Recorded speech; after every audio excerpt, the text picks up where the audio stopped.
Hi friends, எல்லோருக்கும் வணக்கம். Today நம்ம பாலிட்டியில அவுட் சோர்ஸ் டாபிக் பார்க்க போறோம். அரசியலமைப்பு சாராத அமைப்புகள். நமக்கு இப்போ ரீசெண்டா குரூப் 2A மெயின்ஸ்ல பாத்தீங்கன்னா நமக்கு எந்தெந்த துறைகள் எந்தெந்த அமைச்சகத்தின் கீழ்ல கேக்குதா வருதுன்னு கேட்டிருந்தாங்க குரூப் A மெயின்ஸ்ல. சோ நம்ம அதுக்கு ரிலேட்டடாவும் இதுல கவர் பண்ணிக்கலாம். ஓகே, ஃபர்ஸ்ட் ஒன் பாத்தீங்கன்னா இப்ப அரசியலமைப்பு சார்ந்த அமைப்புகள் சாராத அமைப்புகள் நமக்கு 2 டாபிக் இருக்கு. அதாவது சார்ந்த இதெல்லாம் வரும் பாத்தீங்கன்னா நிதி ஆணையம், தேர்தல் ஆணையம், சிஏஜி இதெல்லாம் அரசியலமைப்பு சார்ந்த அமைப்புகள்ல வரும். ஓகே, இது சாராத அமைப்புகள் நம்ம இப்ப பார்க்க போறோம். ஃபர்ஸ்ட் ஒன் பாத்தீங்கன்னா திட்டக்குழு. திட்டக்குழு எப்ப ஸ்டார்ட் பண்ணிருப்பாங்க? 1950 மார்ச் 15ல தான் ஸ்டார்ட் பண்ணிருப்பாங்க. இது எந்த துறையின் கீழ ஸ்டார்ட் பண்ணிருக்காங்கன்னா 1946ஆம் ஆண்டு KC நியோகி என்பவர் தலைமையில் அமைக்கப்பட்ட ஆலோசனை திட்ட வாரியத்தின் கீழே தான் இது அமைக்கப்பட்டுள்ளது. அவங்க அந்த திட்ட வாரியத்தின் பரிந்துரையின் கீழே தான் இந்த திட்டக்குழு ஸ்டார்ட் பண்ணிருக்காங்க. ஓகே, நமக்கு திட்டக்குழு தெரியும் எதுக்காக ஸ்டார்ட் பண்ணிருப்பாங்கன்னு. நமக்கு 5 ஆண்டு திட்டங்கள்லாம் நிதிய முன்னாடி இருந்திருக்கும். சோ அந்த 5 ஆண்டு திட்டங்கள்ல ஒரு நாட்டிற்கு நலனை மேம்படுத்துறதுக்காக பல ஒவ்வொரு ஸ்கீம்ஸ் எல்லாம் கொண்டு வந்திருப்பாங்க. ஒவ்வொரு திட்டங்கள்லாம் கொண்டு வந்திருப்பாங்க. அதை இம்ப்ளிமெண்ட் பண்றதுக்காக ஸ்டார்ட் பண்ணதுதான் திட்டக்குழு. ஓகே, நெக்ஸ்ட் பாத்தீங்கன்னா தேசிய வளர்ச்சி குழு. தேசிய வளர்ச்சி குழு இதோட அப்ரிவேஷன் பாத்துக்கோங்க, நேஷனல் டெவலப்மெண்ட் கவுன்சில், அதாவது NDC அப்படின்னு ஷார்ட்டா கொடுப்பாங்க. NDCனா நேஷனல் டெவலப்மெண்ட் கவுன்சில். ஓகே, இது எதுக்காக ஸ்டார்ட் பண்ணிருப்பாங்கன்னா திட்டக்குழுவிற்கு ஆலோசனை வழங்கும் அமைப்பு. திட்டக்குழுவிற்கு ஆலோசனை வழங்கும் அமைப்பு தான் இந்த தேசிய வளர்ச்சி குழு. இது எப்ப ஸ்டார்ட் பண்ணிருப்பாங்கன்னா 1952 ஆகஸ்ட் 6ல ஸ்டார்ட் பண்ணிருப்பாங்க. முதலாம் 5 ஆண்டு திட்டத்தின் பரிந்துரை அடிப்படையில ஸ்டார்ட் பண்ணதுதான் இந்த தேசிய வளர்ச்சி குழு. ஓகே, இது எதுக்கு கீழே உருவாக்கப்பட்டதுன்னா நிர்வாகத்துறையின் தீர்மானத்தின் பேர்ல உருவாக்கப்பட்டது. எதுனா தேசிய வளர்ச்சி குழு. ஓகே, நெக்ஸ்ட் பார்க்க போறது பாத்தீங்கன்னா நிதி ஆயோக். நிதி ஆயோக் நமக்கு தெரியும், திட்டக்குழுவிற்கு மாற்றாக உருவாக்கப்பட்ட அமைப்பு தான் நிதி ஆயோக். இது எப்ப ஸ்டார்ட் பண்ணாங்கன்னா ஜனவரி 1, 2015ல ஸ்டார்ட் பண்ணிருப்பாங்க. ஓகே, இதோட கோட் பாத்தீங்கன்னா திங்க் டேங்க், அதாவது இதோட சிந்தனை பிரிவு என்னன்னு சொல்றாங்க, திங்க் டேங்க். ஓகே, இது பாத்தீங்கன்னா நமக்கு நாட்டுல நம்ம நாட்டின் திட்டமிடல் அதிகார பரவலாக்கத்தை நோக்கமாக கொண்டிருக்கும். அதாவது நமக்கு இப்ப அடல் புத்தாக்கம் மிஷன், வறுமை ஒழிப்பு, அது ரேங்கிங் பண்றது, இந்த மாதிரி பல்வேறு நாட்டின் நல சம்பந்தப்பட்ட திட்டங்கள்லாம் இப்ப நிதி ஆயோக்கின் கீழே தான் கணக்கிடுறாங்க. ஓகே, நெக்ஸ்ட் பாத்தீங்கன்னா தேசிய மனித உரிமைகள் ஆணையம். ஓகே, இதோட அப்ரிவேஷன் பார்த்துக்கோங்க, NHRC அப்படின்னா நேஷனல் ஹியூமன் ரைட்ஸ் கமிஷன், தேசிய மனித உரிமைகள் ஆணையம். இது எப்ப ஸ்டார்ட் பண்ணிருப்பாங்கன்னா மார்ச் 1, 1994 இது நடைமுறைக்கு வந்திருக்கும். ஸ்டார்ட் பண்ணது 1993 அக்டோபர் 12ல ஸ்டார்ட் பண்ணிருப்பாங்க. ஓகே, அதோட சட்டம் பாருங்க, மனித உரிமைகள் பாதுகாப்பு சட்டம் 1993 படி 1993 அக்டோபர் 12 உருவாக்கப்பட்டு மார்ச் 1, 1994 நடைமுறைக்கு வந்துள்ளது. ஓகே, இதுதான் நமக்கு கேட்டிருந்த கொஸ்டின்ஸ். எந்த அமைச்சகத்தின் கீழ் செயல்படுகிறதுனா மத்திய உள்துறை அமைச்சகத்தின் கீழ் செயல்படுகிறது. எது? தேசிய மனித உரிமைகள் ஆணையம்னா மத்திய உள்துறை அமைச்சகத்தின் கீழ் செயல்படுகிறது. இது பாத்தீங்கன்னா உரிமையியல் நீதிமன்றத்திற்கு இணையான அதிகாரம் பெற்றுள்ளது. அதாவது சிவில் கோர்ட்ஸுக்கு இணையான அதிகாரம் பெற்றுள்ள அமைப்பு தேசிய மனித உரிமைகள் ஆணையம். ஓகே, நெக்ஸ்ட் பார்க்க போறோம் மாநில மனித உரிமைகள் ஆணையம், அதாவது SHRC, state human rights commission. Okay, இது பாத்தீங்கன்னா எப்ப ஸ்டார்ட் பண்ணிருப்பாங்கன்னா ஏப்ரல் 17, 1997ல ஸ்டார்ட் பண்ணதுதான் மாநில மனித உரிமைகள் ஆணையம். ஓகே, நம்ம தமிழ்நாட்டுல ஸ்டார்ட் பண்ணது சென்னையில அமைக்கப்பட்டுள்ளதுன்னு சொல்றாங்க. இதோட முக்கியமான நோக்கம் பாத்தீங்கன்னா மனித உரிமைகள் பாதுகாப்பு மற்றும் மேம்பாடு. இதுதான் மனித உரிமைகள் ஆணையத்தின் முக்கியமான நோக்கம். இதுவும் பாத்தீங்கன்னா உரிமையியல் நீதிமன்ற அதிகாரங்களை பெற்றுள்ளது. அதாவது சிவில் கோர்ட்ஸோட ரைட்ஸ் இதுக்கும் இருக்குதுன்னு சொல்றாங்க. ஓகே, நெக்ஸ்ட் பாத்தீங்கன்னா மத்திய தகவல் ஆணையம். ஓகே, மத்திய தகவல் ஆணையம் எப்ப ஸ்டார்ட் பண்றாங்க பாத்தீங்கன்னா சரி, இது அக்டோபர் 12ல ஸ்டார்ட் பண்ணிருப்பாங்க. தகவல் அறியும் உரிமை சட்டம் 2000 கீழ தான் அக்டோபர் 12, 2005ல ஸ்டார்ட் பண்ணிருப்பாங்க. மத்திய தகவல் ஆணையம் அக்டோபர் 12 ஞாபகம் வச்சுக்கோங்க. ஓகே, இது எந்த துறையின் கீழ் இயங்குகிறதுனா மத்திய பணியாளர் அமைச்சகத்தின் கீழ். இப்போ நம்ம மனித உரிமைகள் ஆணையம் பார்த்தோம், அது உள்துறை அமைச்சகத்தின் கீழ் இயங்குகிறதுன்னு பார்த்தோம். இது பாத்தீங்கன்னா தகவல் ஆணையம் மத்திய பணியாளர் அமைச்சகத்தின் கீழ் இயங்குகிறது. ஓகே, இதோட நோக்கம் இதோட பணிகள் பாத்தீங்கன்னா மத்திய அரசு அலுவலகங்கள், மத்திய அரசின் கட்டுப்பாட்டில் உள்ள நீதித்துறை, பொதுத்துறை நிறுவனங்களில் வந்து தகவல் மனுவின் மேல்முறையீடுகளை வந்து விசாரிக்கிறது தான் வந்து மத்திய தகவல் ஆணையத்தின் பணி.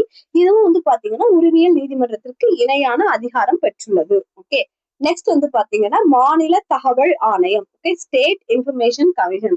ஓகே, இது வந்து எப்போ வந்து ஸ்டார்ட் பண்ணாங்கன்னா மே 4, 1997. அதாவது நம்ம தமிழ்நாட்டுலதான் வந்து ஃபர்ஸ்ட் வந்து ஸ்டார்ட் பண்ணிருப்பாங்க. ஆனா நமக்கு தேசிய அளவுல பாருங்க 2005 வந்து ஸ்டார்ட் பண்ணிருப்பாங்க. அதுக்கு முன்னாடியே நம்ம வந்து மாநில தகவல் ஆணையம் வந்து நம்ம தமிழ்நாட்டுல மே 4, 1994 அன்று வந்து மாநில தகவல் ஆணையம் வந்து ஸ்டார்ட் பண்ணிருப்பாங்க. ஓகே, அங்கோட பணிகள் மாதிரிதான் இங்கேயும் வந்து மாநில அரசு அலுவலகங்கள், மாநில அரசின் கீழ் உள்ள பொதுத்துறை, நீதித்துறை நிறுவனங்கள், உள்ளாட்சி அமைப்புகள் ஆகியவற்றின் தகவல் மனுவின் மேல்முறையீடுகளை விசாரிக்கும். இதுவும் வந்து பாத்தீங்கன்னா சிவில் நீதிமன்றத்திற்கு இணையான அதிகாரம் வந்து பெற்றுள்ளது. ஓகே, நெக்ஸ்ட் வந்து பார்க்க போறது பாத்தீங்கன்னா மத்திய ஊழல் கண்காணிப்பு ஆணையம், சிபிசி. ஓகே, இது வந்து பாத்தீங்கன்னா யாரோட கமிட்டி கீழ் வந்து அமைக்கப்பட்டதுன்னா சந்தானம் தலைமையில் அமைக்கப்பட்ட குழுவின் பரிந்துரைப்படி அமைக்கப்பட்டதுதான் வந்து மத்திய ஊழல் கண்காணிப்பு ஆணையம். ஓகே, இது வந்து எந்த அமைச்சகத்தின் கீழ் இயங்குகிறதா? மத்திய பணியாளர் அமைச்சகத்தின் கீழ் வந்து இயங்குகிறது. அப்போ நம்ம வந்து திரும்ப ரிப்பீட் பண்ணிக்கோங்க. மனித உரிமைகள் ஆணையம்னா உள்துறை அமைச்சகத்தின் கீழ் இயங்குகிறது. இதே தகவல் ஆணையம், ஊழல் கண்காணிப்பு ஆணையம் எல்லாம் வந்து மத்திய பணியாளர் அமைச்சகத்தின் கீழ் வந்து இயங்குகிறது. ஓகே, இது வந்து பாத்தீங்கன்னா எப்ப ஸ்டார்ட் பண்ணிருப்பாங்கன்னா 2003 ஸ்டார்ட் பண்ணது வந்து பாத்தீங்கன்னா 1964 ஸ்டார்ட் பண்ணிருப்பாங்க. ஆனா நமக்கு வந்து எப்போ வந்து இதுக்கு வந்து சட்டப்பூர்வமான அங்கீகாரம் கிடைச்சிச்சுன்னா செப்டம்பர் 11, 2003 வந்து சிபிசிக்கு சட்டப்பூர்வமான அங்கீகாரம் வந்து கிடைச்சிருக்கும். ஓகே, ஆனா நமக்கு ஸ்டார்ட் பண்ணது சந்தான குழுவின் பரிந்துரையின்படி 1964 வந்து ஸ்டார்ட் பண்ணிருப்பாங்க மத்திய ஊழல் கண்காணிப்பு ஆணையம். ஓகே, நெக்ஸ்ட் வந்து பாத்தீங்கன்னா மத்திய புலனாய்வுத்துறை, சிபிஐ.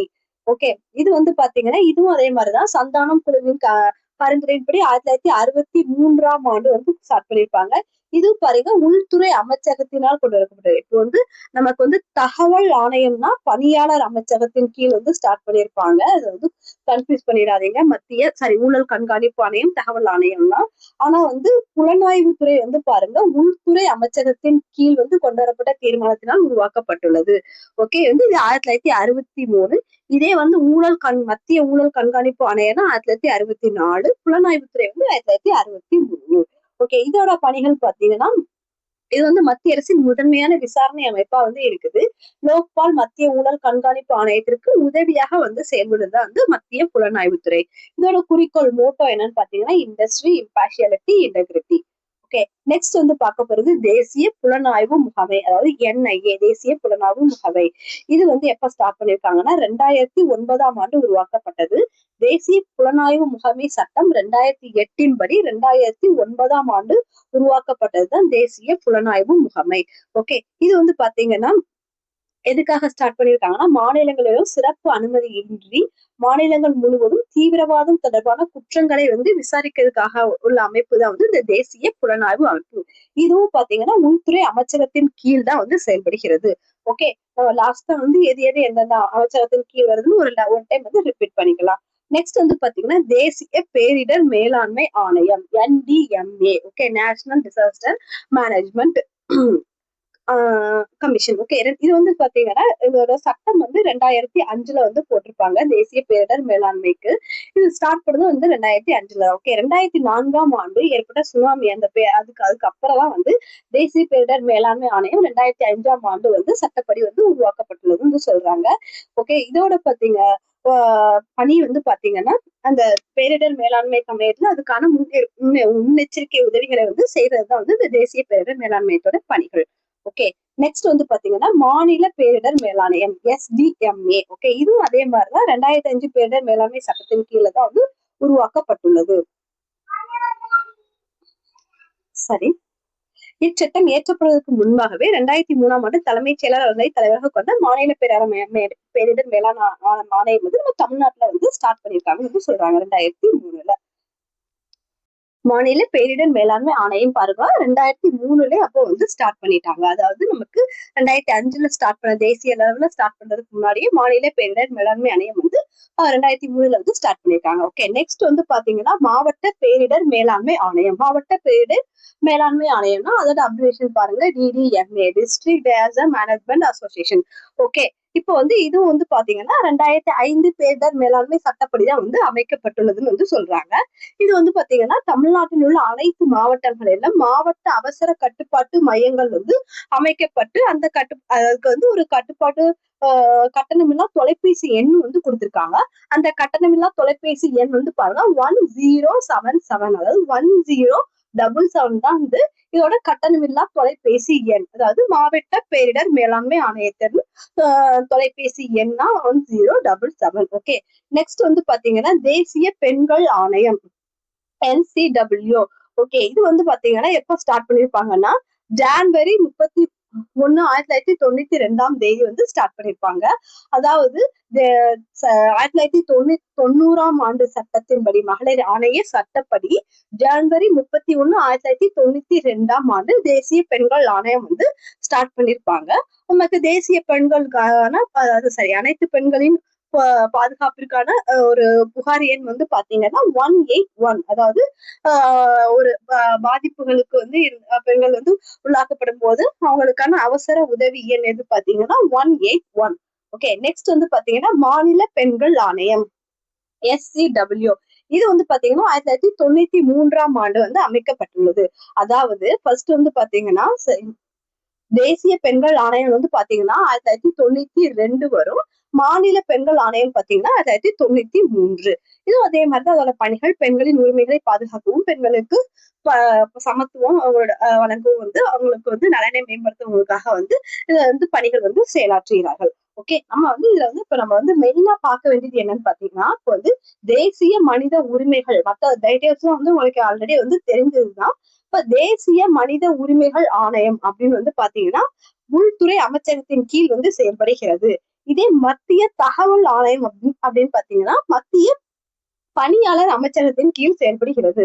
அதே மாதிரிதான் மத்திய ஊழல் கண்காணிப்பு ஆணையம் வந்து மத்திய பணியாளர் அமைச்சகத்தின் கீழ் தான் வந்து இயங்குகிறது. நெக்ஸ்ட் வந்து பாத்தீங்கன்னா மத்திய புலனாய்வுத்துறை வந்து உள்துறை அமைச்சகத்தின் கீழே தான் வந்து புலனாய்வுத்துறை வந்து இயங்குகிறது. அப்ப மனித உரிமைகளும் புலனாய்வுத்துறையும் உள்துறை கீழே வருது, ஞாபகம் வச்சுக்கோங்க. தகவல் ஆணையம் ஊழல் கண்காணிப்பு ஆணையம் வந்து மத்திய பணியாளர் அமைச்சகத்தின் கீழ் வந்து வருகிறதுன்னு ஞாபகம் வச்சுக்கோங்க. அதே மாதிரி மத்திய புலனாய்வுத்துறையினாலும் சரி, தேசிய புலனாய்வு முகமையினாலும் சரி, உள்துறை அமைச்சகத்தின் கீழ் தான் வந்து செயல்படுகிறது. மற்றும் தேசிய பேரிடர் மேலாண்மை ஆணையம் வந்து பாத்தீங்கன்னா இது வந்து பணியாளர் அமைச்சகத்தின் கீழ் தான் வந்து செயல்படும், தேசிய பேரிடர் மேலாண்மை ஆணையமும். ஓகே, இப்ப நம்ம வந்து சுதந்திரம் அரசியலமைப்பு சாராத அமைப்புகள்ல வந்து சுதந்திரமான அமைப்புகள் வந்து பார்த்தாச்சு. ஒரு 15 அமைப்புகள் வந்து பார்த்திருக்கோம். வந்து இது வந்து நமக்கு வந்து அவுட் சோர்ஸ்ல வந்து இப்ப வந்து எக்ஸாம்ஸ்ல வந்து நிறைய கேட்க ஆரம்பிச்சிட்டாங்க. சோ வந்து நல்லா ரிவைஸ் பண்ணிக்கோங்க. தேங்க்யூ.